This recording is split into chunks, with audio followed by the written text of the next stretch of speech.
Assalamualaikum warahmatullahi wabarakatuh. Selamat pagi siswa TKPI kelas 11. Kali ini kita akan mempelajari klasifikasi benang, tali, dan tali baja. Pelajaran ini dapat kita temui pada fase F semester 1 pada kelas 11 pada elemen bahan alat tangkap kapal penangkap ikan. Sejarah pembuatan benang. Sejarah pembuatan benang itu dimulai bersamaan dengan peradaban manusia di dunia. Benang yang pertama dibuat dari serat alam. Serat alam yang pertama kali digunakan atau banyak digunakan adalah flax dan wool. Kemudian disusul sutra dan kapas. Kemudian setelah sutra dan kapas ditemukan, maka manusia berpikir mengenai pembuatan benang dengan tenaga manusia. Cara pembuatannya adalah sebagai berikut. Seperti yang kita lihat pada gambar 1, ini pembuatan benang dengan tangan. Caranya adalah yang pertama, membersihkan serat dari kotoran. Yang kedua, menguraikan serat dari gumpalan. Yang ketiga, memegang serat dengan tangan kiri. Yang keempat, menarik serat sedikit demi sedikit sambil diputar dengan tangan kanan. Yang kelima, menganti serat di antara telunjuk dan ibu jari sampai mencapai kekuatan yang dikehendaki. Yang keenam, benang kemudian digulung pada sepotong kayu. Akhirnya manusia berpikir, bagaimana cara mempermudah dan mempercepat proses pembuatan benang ini? Akhirnya manusia berpikir dan ditemukanlah alat pintal benang dengan kincir. Yang pertama kali, kincir digerakkan dengan tangan. Ini diperkenalkan pertama kali di India. Sebuah proses yang diputar dengan tangan, dengan perantaraan sebuah roda yang digerakkan dengan tangan. Ini adalah prinsip kerjanya. Kemudian, tangan kiri memegang segumpal serat yang ujungnya dikaitkan dengan poros atau spindle dan menariknya perlahan-lahan menjauhi spindle untuk mendapatkan kehalusan benang yang dikehendaki. Benang kemudian digulung pada alat penggulung. Seiring perkembangan zaman, alat tersebut dikembangkan dari kincir yang digerakkan dengan tangan dikembangkan menjadi kincir yang digerakkan dengan kaki. Seperti gambar yang kalian lihat di gambar 3 ini. Prinsip alat ini sama, bedanya putarannya digerakkan dengan kaki dan flyer. Flyer terdiri dari alat pintal bersayap dan bobin yang diputar dengan kecepatan berlainan. Putaran bobin lebih cepat daripada putaran flyer.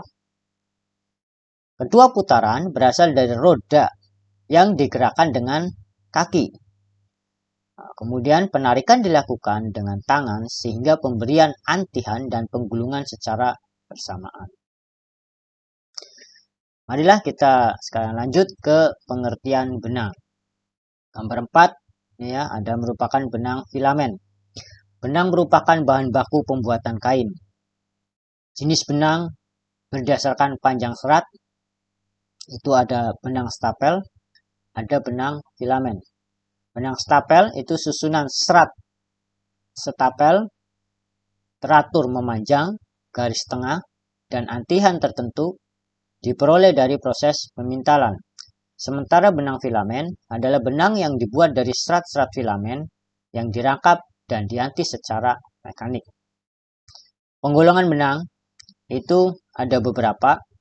Berdasarkan panjang seratnya ada benang stapel, benang filamen, dan benang campuran. Berdasarkan konstruksi ada benang tunggal, benang rangkap, benang gintir, dan benang tali.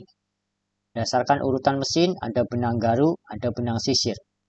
Berdasarkan pemakaian ada benang lusi, benang pakan, benang rajut, dan benang hias. Macam-macam benang di sini ada beberapa ya. Ada benang stapel di sini, itu ciri-cirinya pendek, sedang, dan panjang. Sedangkan benang filamen ada dibagi menjadi beberapa di sini. Ada monofilamen, itu terdiri dari satu filamen. Ada multifilamen, terdiri dari beberapa filamen. Ada stretch, itu termoplastis sifatnya. Kemudian sifatnya mulur besar. dan mudah kembali ke panjang semula. Ada ruah yang sifatnya mengembang besar. Seperti yang kalian lihat di gambar-gambar ini adalah gambar 5, ini adalah benang tunggal. Ya, terdiri dari satu helai benang. Gambar 6 ini kita lihat juga ada benang rangkap. Terdiri dari dua helai benang, ya, dua helai benang tunggal atau lebih dirangkap jadi satu. Di gambar 7 kita bisa juga lihat bentuk dari benang gintir. Mengintir dua helai benang tunggal dengan arah berlawanan dengan antian benang tunggal dan lebih kuat. Jadi ini ada dua benang kemudian saling digintir. Nah, yang ada dalam gambar 8 ini ada benang tali. Caranya mengintir lebih dari dua helai benang tunggal dengan arah berlawanan dengan antian benang tunggal dan lebih kuat. Berdasarkan urutan mesinnya, ada benang garuk. Dibuat tanpa menggunakan mesin combing dan di sini benangnya kasar. Ada benang sisir dibuat menggunakan mesin combing dan di sini benangnya halus. Ada benang lusi terletak ke arah panjang kain. Jumlah antian lebih banyak daripada benang intil. Diperkuat melalui proses pengganjian. Ada benang pakan. Di sini benang pakan terletak ke arah lebar kain. Kekuatan dan antiannya lebih rendah dari benang lusi. Ada benang rajut.